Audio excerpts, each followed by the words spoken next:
and we have been able to reduce the human.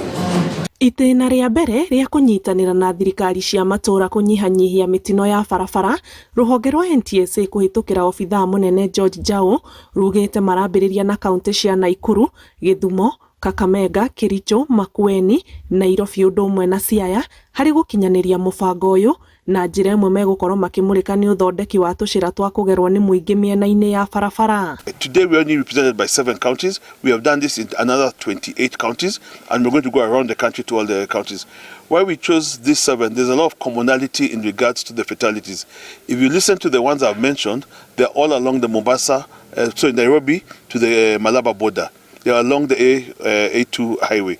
So there's a lot of correlation in terms of traffic movement within these counties, and we realized that if we help tackle these 7 counties, we shall then see overall reduction in fatalities. Na kuona gĩcunjĩ kĩa 70 harĩ 100 kĩa mĩtino ĩrĩa yandĩkithagio ĩkoragwo barabara-inĩ irahutia matũra, CEC wa ũkui kauntĩ-inĩ ya Nairobi Ibrahim Auma, ũndũ ũmwe na county commissioner thĩinĩ wa kauntĩ ya Kericho George Kitoyo, makiuga kũnyitanĩra na thirikari cia matũra nĩ kwa bata harĩ kũnyihanyihia mĩtino ĩno ya barabara. Trying to create a safe passageway for the pedestrians, because when you check the graph and the statistics that we have, that is not so good in terms of fatalities and injuries.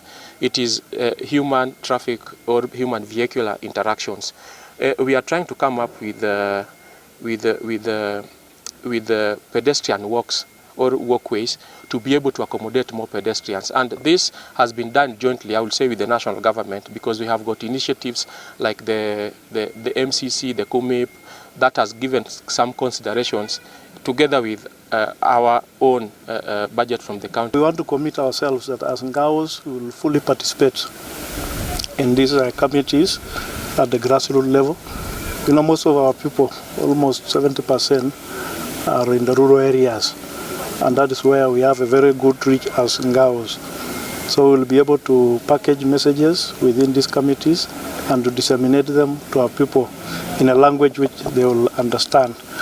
Riboti ya ithabu rĩa mĩtino kuma rũhonge rwa NTSA rĩonanĩtie atĩ andũ matanyihĩire 4,000 nĩ makuĩte kumana na mĩtino ya barabara mwaka mũhĩtũku, na athii a magũrũ 1,600 nĩ gatagatĩ ka arĩa marĩ ithabu-inĩ rĩu.